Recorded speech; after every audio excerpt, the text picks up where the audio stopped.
Welcome back to my YouTube channel. If this is the first time you are visiting my channel, please kindly subscribe to Samuel Sanwif. After Obi joined the NDC, his supporters quickly create a clear story to explain why he left the ADC.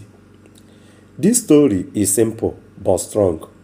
It talks about fairness, regional balance, and how power works in Nigeria. Whether everything in this story is fully correct or not, it is important.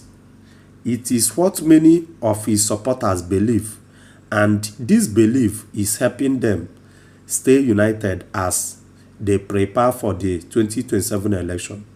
The main idea is this: Obi supporters believe the ADC was not a fair place for him to complete.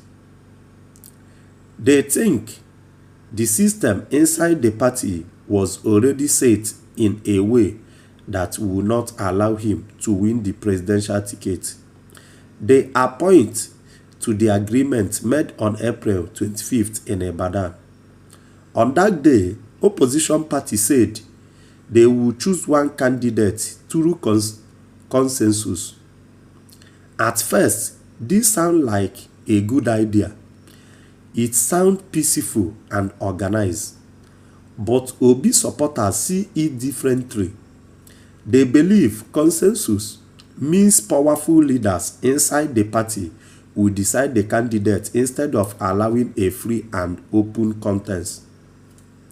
In their view, the strongest group inside the ADC was linked to Atiku Abubakar, and they believe this group had more control and influence. So if a consensus decision was made, it will likely favor Atiku. But if they feel Obi would not have been a real chance, no matter how popular he is with ordinary citizens. Another part of the argument is about numbers. In Nigeria, politics, some regions have more delegates than others. Delegates are the ones who vote to choose party candidates. The North region has more delegates than other regions.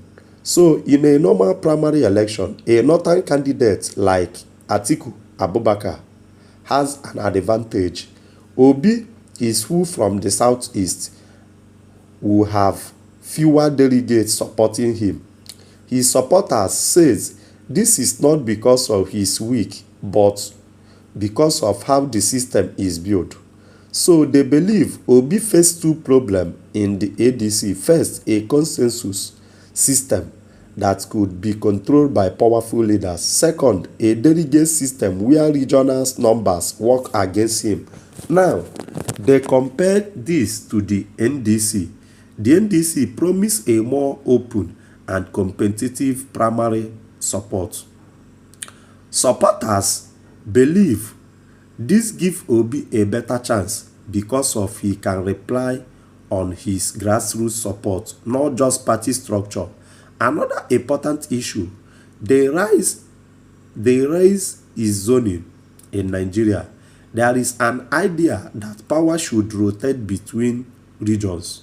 Supporters say it is still the South turn to produce the president. They also point out that the Southeast has never produced a president in Nigeria history. Because of this, they believe Obi has a strong reason to run.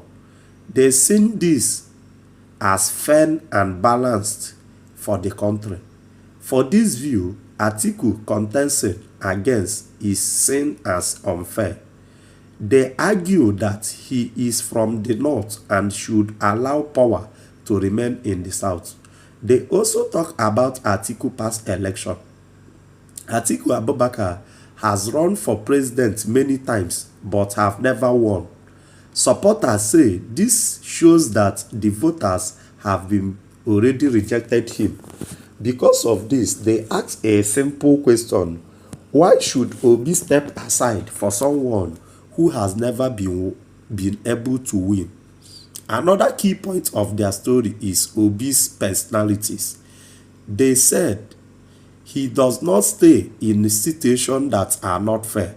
They said he avoids political deals that go against his value. To them, leaving the ADC was not a weak move. It was a strong and behavioral decision. They believe he chose to leave instead of being forced into a system that will not treat him fairly. They also talk about bigger problems in Nigeria political system. They said some region has more power because of population or connection. Others like the Southeast have lesser influence. Because of this, they believe candidates from the Southeast face more challenges, especially in system based on delegates or money politics.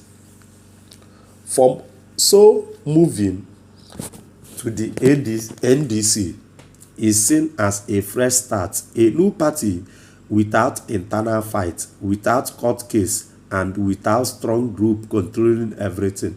Supporters also make a bigger political point. They said if Atiku becomes the main opposition candidate again, he may lose like before. But if the opposition is divided, the ruling party may still win.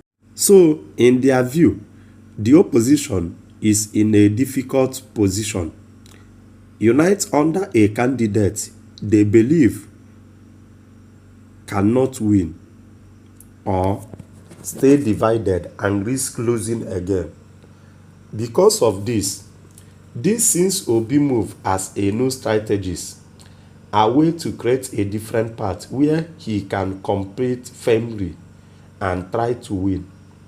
What is interesting is how they explain his decision.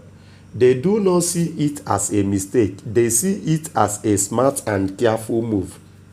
They believe Obi saw a problem earlier and decided to step away before it comes worse.